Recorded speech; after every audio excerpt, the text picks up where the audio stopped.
বুবলি নাকি কখনোই জানতো না শাকিব খানের স্ত্রী অপবিশ্বাস এমনকি তার একটা ছেলে আছে।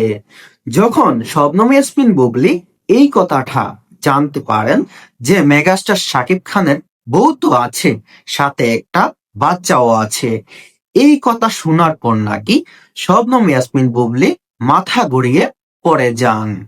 এই কথাটা শোনার পর শবনম বুবলির কি অবস্থা হয়েছে আপনারা একটু কল্পনা করে দেখেন। চিত্রনায়ক মেগাস্টার শাকিব খান, তার দীর্ঘদিনের প্রেমের সম্পর্ক অপবিশ্বাসের সাথে। তারপর সেখান থেকে বিয়ে। তাদের পারিবারিকভাবেই বিয়ে হয়েছিল। সেটা ছিল অনেক গোপনে। কিন্তু বুবলির সাথে প্রথম সিনেমা যখন বসগিরিতে অভিনয় করেন শবনম ইয়াসমিন বুবলি, তখন থেকেই শোনা যাচ্ছিল যে তাদের প্রেমের সম্পর্ক।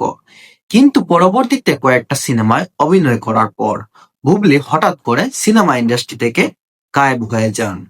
অনেকেই বলছিলেন শবনম ইয়াসমিন বুবলি তাহলে কি সিনেমায় আর কামব্যাক করবেন না।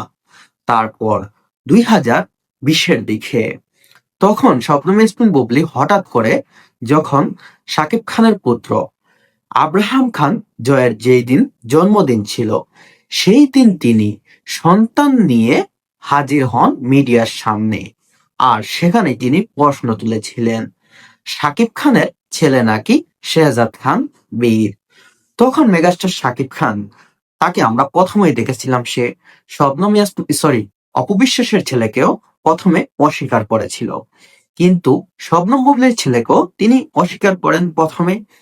তার পরবর্তী দিক দিয়ে যখন অনেক চিন্তা ভাবনা করলেন মেগাস্টার শাকিব খান, তখন পরবর্তীতে শাকিব খান নিজেই স্বীকার করেছেন এবং স্বীকারোক্তি দিয়েছেন যে শবনম বুবলি তার ছেলে, শবনম বুবলির ছেলে সেটা তার ছেলে।